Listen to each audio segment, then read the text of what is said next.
88年前的今天，日本军队悍然挑起卢沟桥事变，开启了中日全面战争。如今的七七，中共却借纪念抗战爆发之名，打开另一场战争的前门，不是对外开火，而是对内抢夺历史话语权，对外操弄灰色战术，推进对台统战与区域扩张。7月7号，中共高调举行全民族抗战爆发88周年纪念仪式，并一口气宣布，接下来半年将密集举办抗战胜利80周年、联合国成立80周年、台湾光复80周年等一系列政治活动。这些活动看似纪念历史，实则意图改写叙事，操控国际秩序的话语权，尤其是对台立场的强化与包装。与此同时，中共一边对川普主导的经济战低姿态应对，表面避战，一边却在台海与黄海频频试探，从航路、空域到海上设施，步步压迫，挥区扩张。你好，这里是大时局要闻透视，我是王真。7月6号，中共民航局单方面宣布启用接近台海中线的 W121 航线，让福州厦门航班改为贴近 M503 线直接飞行，实质打破2015年两岸协议。这条航线距中线近 4.2 海里，等于赤裸裸地压缩台湾空航预警时间。几乎同一时间，中共还首次完整曝光其渤海怪兽，一款适合掠海飞行、避开雷达、支援两栖登陆的异地效应机，显示中共正在为台海可能的军事冲突预做准备。中共对台湾继续维持文攻武吓战术。7号，中共举行了纪念全民族抗战爆发88周年仪式，同时宣示了长达半年之久的对日抗战胜利80周年、联合国成立80周年、台湾光复80周年等一系列政治活动，意在凸显台湾是中国不可分割的一部分，强化二战之后的国际秩序，由中共代表中国政权，寄望在国际上争得新一波涉台话语优先权。同时，中共对台湾的威吓也没放松。中共民航局6号单方宣布启用 M503 航线 W121 衔接航路，福州厦门航班将不再绕行，直接由西向东飞往贴近台海中线的 M503 航线。这是中共第3次单方面违反2015年两岸达成的共识。由于 M503 航线距离台海中线近 4.2 海里，这将大幅压缩台湾空防预警时间。台湾陆委会批评此举增加两岸及区域不安。7号，商报报道，中共首次完整曝光被昵称为渤海怪兽的大型异地效应机。该机可低空飞行，避开雷达侦测，并快速运输兵力及补给，显示中共军队正探索快速机动支援岛屿驻军的方案。就像中共一步步将南中国海军事化，如法炮制，对黄海的蚕食也在加紧。中共不断地在黄海设立配备多艘救生艇和一个直升机停机坪的钻井平台、气象观测的浮标以及其他不同寻常的装置。5月份，北京方面宣布在中韩暂定措施水域划设禁航区，并在黄海举行了前所未有的航空母舰演习，令韩国政府震惊。战略与国际问题研究中心的分析发现，中共设立的钻井平台兼具军事和科研用途，旨在推进中国渐进式管辖权扩张。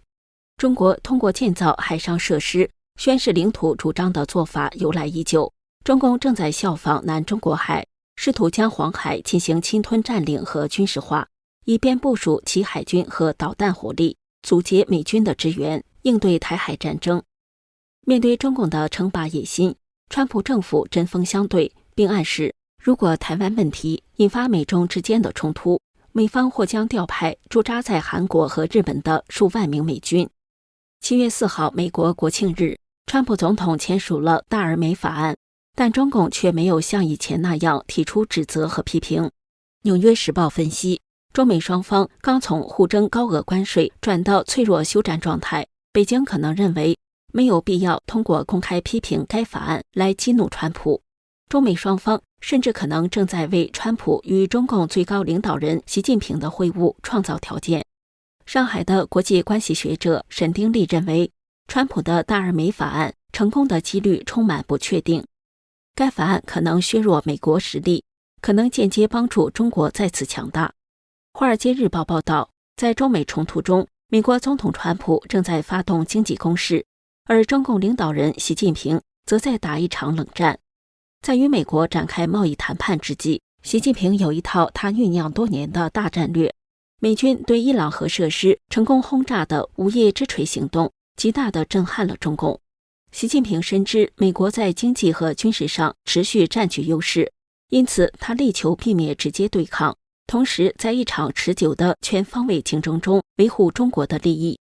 习近平的目标是实现毛泽东所说的战略相持，一种持久的平衡状态，使来自美国的压力变得可控，为中国追赶美国赢得时间。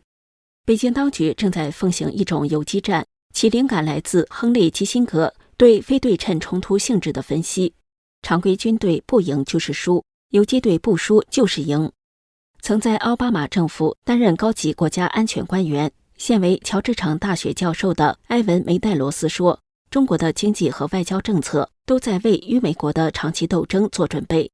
华尔街引述中方顾问的话说，习近平对党内机构的忠告是保持耐心，他坚信全球力量平衡终将向有利于中共的方向倾斜。这种镇定与习近平眼中的美国乱局以及川普政府不断变化的对华姿态形成对比。在短短几个月内，白宫的立场就从在关税上对中共极限施压，试图孤立这个世界第二大经济体，转变为现在寻求达成一项双方各退一步的广泛协议。北京当局正在善加利用这种环境，为未来的竞争设定有利条件。本次在巴西举办的金砖会议，习近平意外的缺席，改由中共总理李强出席。在习近平大权旁落的传闻下，他可能确实有身不由己的难言之隐。本次金砖会议的联合声明警告说，关税的增加威胁到全球贸易，并继续对川普的关税政策提出隐晦的批评。随后，川普在其社交平台真相社交上发帖称，任何国家若与金砖国家的反美政策保持一致，将被额外征收10%的关税，这项政策没有例外。美国藏富于民的理念造就了美国强大的购买力，也成为各国竞相出口的市场，也是川普向各国征收进口税的一张王牌。习近平的中共多年打造的反美平台金砖国家，会不会因为川普额外加征的10%的反美关税而土崩瓦解？习近平保持耐心等待的全球力量平衡向有利于中共的方向倾斜，会不会成为一个永远等不来的虚妄？你怎么认为呢？请留言告诉我们。这里是大时局要闻透视，感谢您的陪伴与思考，请订阅、分享并打开小铃铛，一起在动荡中坚守真相，在黑暗中点燃希望。